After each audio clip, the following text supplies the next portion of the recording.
Good morning बच्चों। आज थोड़े एक लंबे समय के बाद मैं फिर से आपको हिंदी व्याकरण पढ़ाने आ रही हूँ। बीच में आपने लिटरेचर के पाठ पढ़े हैं, कविताएं पढ़ी हैं, गद्य पढ़े हैं, तो फिर से मैं आपको समझा रही हूँ कि मैं आपको क्या पढ़ाने आ रही हूँ। तो बच्चों, आपको याद होगा हमने आरंभ किया था पद परिचय,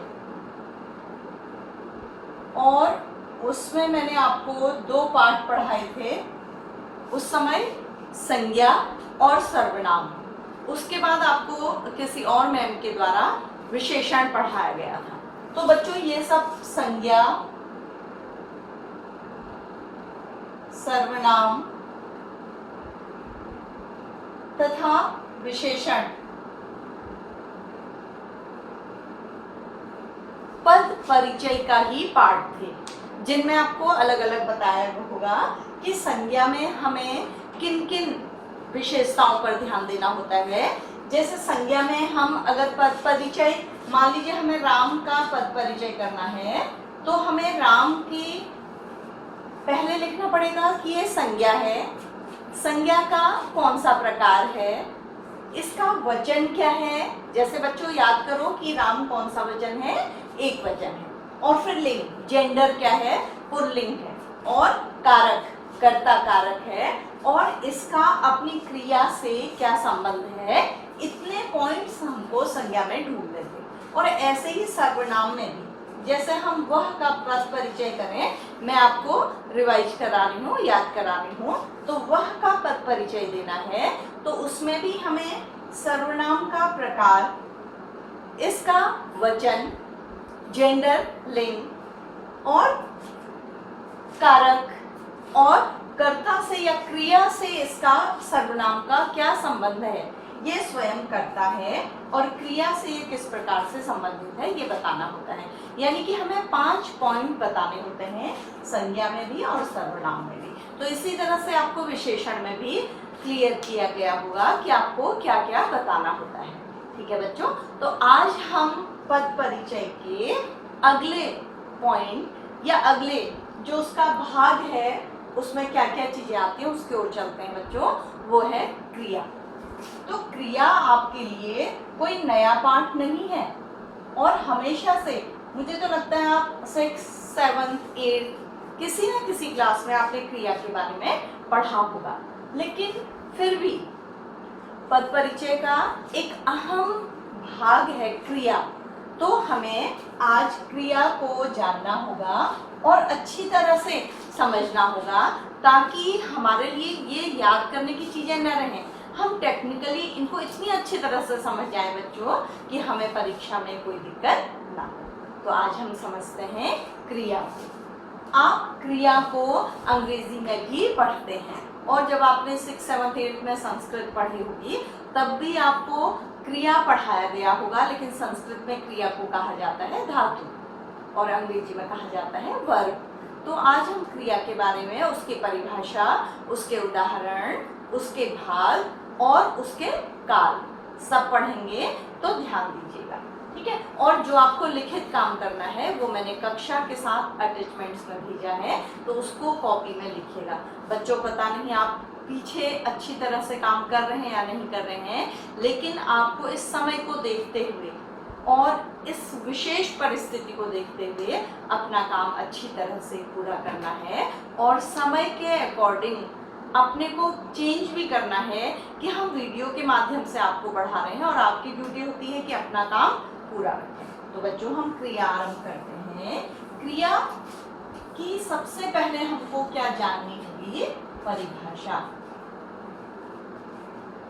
तो क्रिया, अगर हम अंग्रेजी में कहें तो डूइंग वर्ड्स को क्रिया कहते हैं। हिंदी में हम कहेंगे कि जिन शब्दों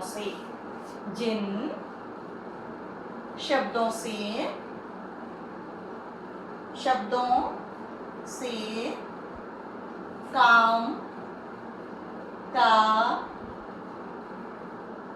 करना या होना पाया जाता है,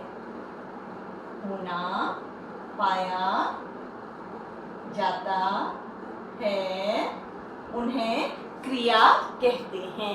अब काम का करना क्या है बच्चों? आप पढ़ रहे हैं तो आप काम कर रहे हैं, और मैं पढ़ा रही हूँ तो मैं भी काम कर रही हूँ। अब काम होना क्या है? अगर मैं कहूँ कि सूरज उग रहा है, तारे चमक रहे हैं, ये काम हो रहा है। नदी बह रही है, ये काम निरंतर अपने आप हो रहा है बच्चों। तो जिन शब्दों से काम का करना या होना पाया जाता है उन्हें क्रिया कहते हैं। जैसे पढ़ना,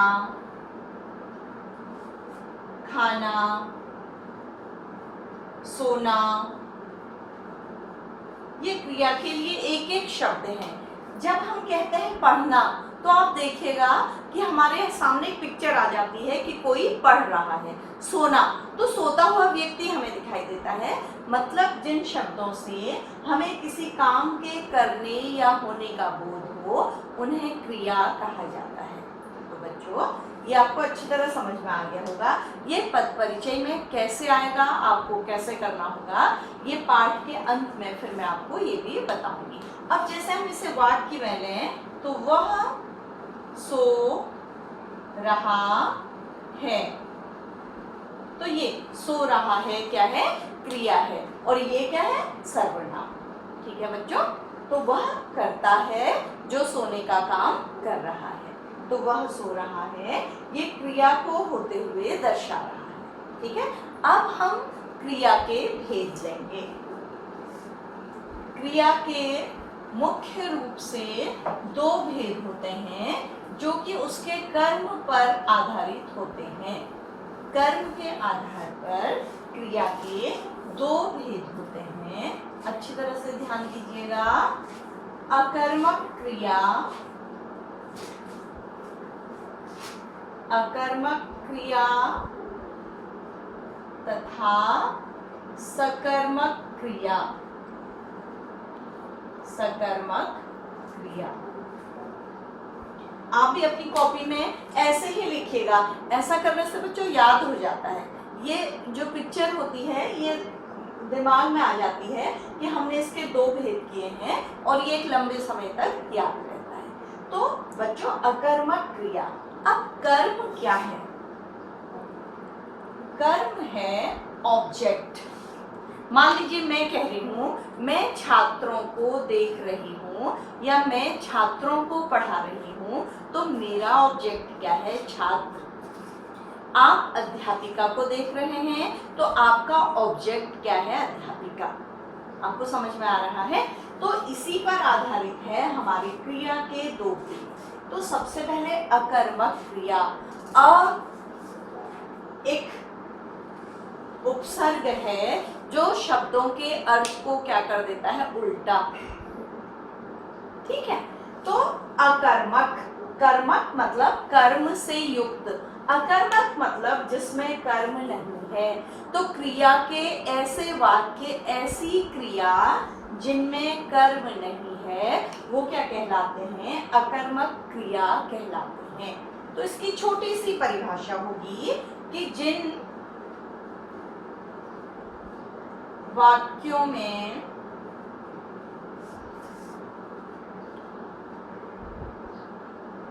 कर्म का अभाव होता है, कर्म का अभाव होता है, उन्हें क्या कहते हैं बच्चों? अकर्मक क्रिया। मतलब ऐसी क्रिया जिसमें उसका कर्म नहीं है। अब क्या है कर्म? मान लीजिए मैं कहती हूँ कि मैं पढ़ रही हूँ, तो मैं क्या हो गया? करता है। ठीक है, सर्वनाम है, करता है। पढ़ रही हूँ क्रिया है, तो इसमें ऑब्जेक्ट नहीं है। ठीक है, तो कर्म नहीं है। तो ऐसे सारे वाक्य जिनमें कर्म मौजूद नहीं रहता है वो क्या कहलाते हैं? अकर्मक क्रिया। तो अकर्मक क्रिया के कुछ एग्जाम्पल मैं आपको बताती हूँ, ध्यान दीजिएगा और मन ही मन में याद करिएगा। ऐसे उदाहरणों को आप प्रयोग करिएगा। जैसे राम पढ़ता है, अब राम पढ़ता में है, राम करता है और पढ़ता है क्रिया है, लेकिन यहाँ ऑब्जेक्ट नहीं है। वह क्या पढ़ रहा है हमें पता नहीं है। वो पेपर पढ़ रहा है, पुस्तक पढ़ रहा है, कहानी पढ़ रहा है, ऑब्जेक्ट गायब, ऑब्जेक्ट नहीं है। तो ऐसा वाक्य जिसमें क्रिया हो लेकिन उसका कर्म नहीं हो, वो क्या कहलाती है? अकर्मक क्रिया कहलाती है। बच्चों ऐसे और भी उदाहरण हैं, जैसे वह जा रहा है, कहाँ जा रहा है कुछ पता नहीं है, तो ये क्या है? अकर्मक क्रिया है। ठीक है, वो विद्यालय भी जा सकता है, वो बाजार भी जा सकता है, वो दिल्ली जा सकता है, तो उसका कर्म मौजूद नहीं है, कर्म नहीं है, तो ये अकर्मक क्रिया है। अब सकर्मक क्रिया आपको समझ में आ गया होगा। स मतलब विद या साथ, कर्मक कर्म के। तो जो वाक्य या जो क्रिया अपने कर्म के साथ होती है, या जिस वाक्य में क्रिया और कर्म को साथ लिखा जाता है, वो सकर्मक क्रिया का उदाहरण होता है।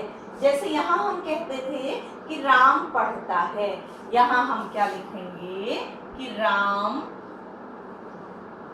पुस्तक पढ़ता है।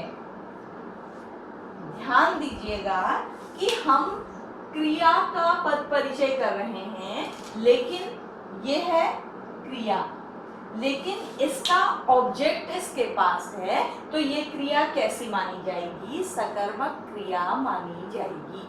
ऐसे और एग्जाम्पल हैं, जैसे वह दिल्ली जा रहा है, तो दिल्ली यहाँ पर ऑब्जेक्ट है हमारा, टारगेट है हमारा, तो ये सकर्मक क्रिया होगी। लेकिन अगर इसे हमें अकर्मक बनाना हो इसी वाक्य को, तो हम क्या कह देंगे? राम जा रहा है, ये अकर्मक हो जाएगा। ठीक है, मैं पढ़ा रही हूँ, ये अकर्मक क्रिया है। मैं हिंदी पढ़ा रही हूँ, ये क्या हो गई? सकर्मक क्रिया हो गई। तो इन दोनों में अंतर करना आपको आना चाहिए। अब आपका जैसे पद परिचय आएगा, आपका इसका पद परिचय आपको लिखना होगा, तो आप क्या लिखेंगे? पढ़ता है, जो कैसा क्रिया है और कैसी क्रिया है बच्चों? सकर्मक। और यहाँ अगर पढ़ता है आएगा, तो आप लिखेंगे क्रिया है और कैसी क्रिया है? अकर्मक। तो ये आपको क्लियर हुआ है। थोड़ा सा बच्चों अगर आप बता सकते इस समय, पूछ सकते हैं हम लोग, तो और अच्छा होता, लेकिन इस परिस्थिति में इसी तरह से काम चलाना है, तो आपको ध्यान देना है अच्छी तरह से। अब इसके बाद सकर्मक क्रिया भी दो तरह की होती है बच्चों। सकर्मक क्रिया दो तरह की होती है। कुछ वाक्य होते हैं जिनमें देखिएगा, जिनमें एक कर्म होता है, तो उसे कहते हैं एक कर्मक क्रिया। ठीक है, अभी मैं बताती हूँ। और दूसरा होता है द्विकर्मक क्रिया। ये बहुत आसान है, थोड़ा सा आपको शब्द याद करने पड़ेंगे, और अगर आपको अच्छी तरह समझ में नहीं आया है तो इस वीडियो को आपको एक बार और देखना होगा, तो आपको ठीक से समझ में आ जाएगा। तो बच्चों एक कर्मक क्रिया होती है कि वह दिल्ली को जा रहा है या वह दिल्ली जा रहा है। और विकर्मक क्रिया क्या होती है? वह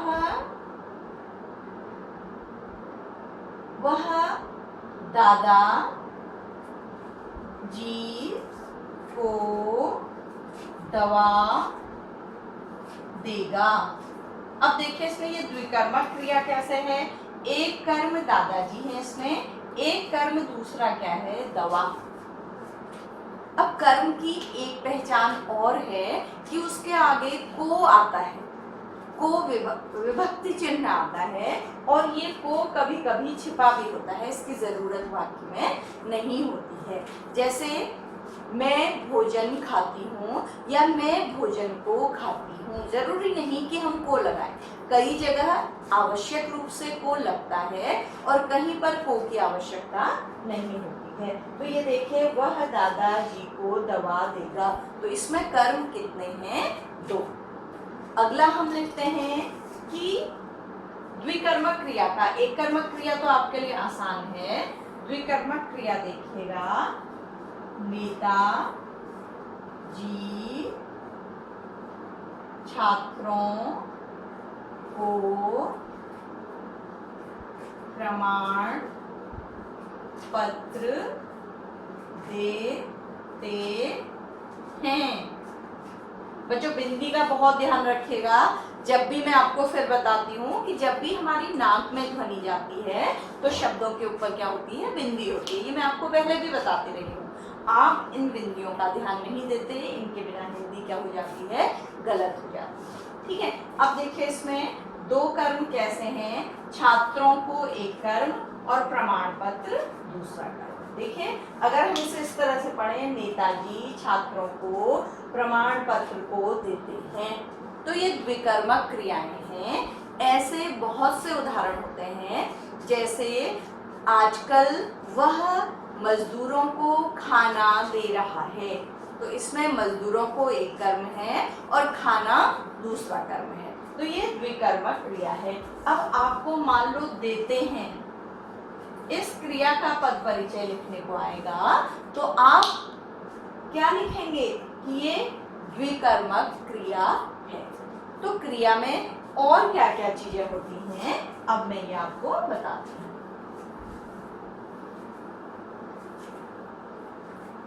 क्रिया में इसके पश्चात सबसे पहले हमने क्या लिखना है कि क्रिया दो प्रकार की होती है और दूसरी जो सकर्मक क्रिया है वो भी कितने प्रकार की हो जाती है, दो प्रकार की, एक कर्मक और द्विकर्मक। ठीक है, अब हम पढ़ेंगे कि क्रिया के काल, क्रिया के जो काल भी हमें बताने होते हैं, तो ये आपके लिए बहुत आसान है। काल हिंदी में कितने होते हैं, 3, भूत, वर्तमान और भविष्य। इसको मुझे बच्चों को ज्यादा समझाने की जरूरत नहीं पड़ेगी, क्योंकि जो काम हो चुका, समाप्त हो गया है, पढ़ता था, गाता था, खाता था, वो भूतकाल के अंतर्गत आएंगी क्रियाएं। जो काम हो रहा है, पढ़ रहे हैं, लिख रहे हैं, हंस रहे हैं, काम नहीं कर रहे हैं या कर रहे हैं, ये किस में आएगा, वर्तमान काल में। भविष्य में आएगा, हम विद्यालय जाएंगे, हम पढ़ेंगे, हम भविष्य में कुछ करेंगे, तो गावेगी जो है वो भविष्य काल में आता है। तो हम जब क्रिया का पद परिचय लिखेंगे तो इसको भी मेंशन करेंगे बच्चों, हमें काल भी लिखना होगा। ठीक है, अब हम आपको बताते हैं कि क्रिया के जो पद परिचय होता है उसमें क्या क्या चीजें लिखनी पड़ती हैं। ठीक है, मैं आपको एक सेंटेंस से उदाहरण दूंगी पूरा। मान लीजिए हम सेंटेंस ले लेते हैं, 2 सेंटेंस ले लेते हैं। मजदूर भवन बनाते हैं। ठीक है, दूसरा लेते हैं हम, सीता गीत गाती है। अगला हम देते हैं, साधु गरीबों को भोजन देता है। ठीक है, 3 सेंटेंस है। अब इसमें क्रियापद क्या है बच्चों, हमारे ये हैं, तो इनका पद परिचय करने कैसे आता है, परीक्षा में कैसे आता है, ये मैं समझा रही हूँ आपको। मान लीजिए एक सेंटेंस दिया जाएगा आपको, उसको अंडरलाइन कर दिया जाएगा, तो प्रश्न आता है कि रेखांकित शब्दों का पद परिचय करिए। तो आपको बनाते हैं का पद परिचय जो करना होगा, क्या क्या लिखना होगा, देखिएगा। बनाते हैं, सबसे पहले आप इसको मेंशन करेंगे जिसका आपको पद परिचय करना है, तो क्या लिखेंगे, क्रिया। ठीक है बच्चों, क्रिया। अब कौन सी क्रिया बताइए, भवन बनाते हैं, हमारे पास ऑब्जेक्ट है, तो कौन सी क्रिया होगी, सकर्मक। सकर्मक, और इसका एक ही कर्म है, तो क्या होगी, एक कर्मक। एक कर्मक। क्या क्या लिखा जाता है ये मैं बता रही हूँ। अब बनाते हैं, हमें क्या मेंशन करना है बच्चों, काल।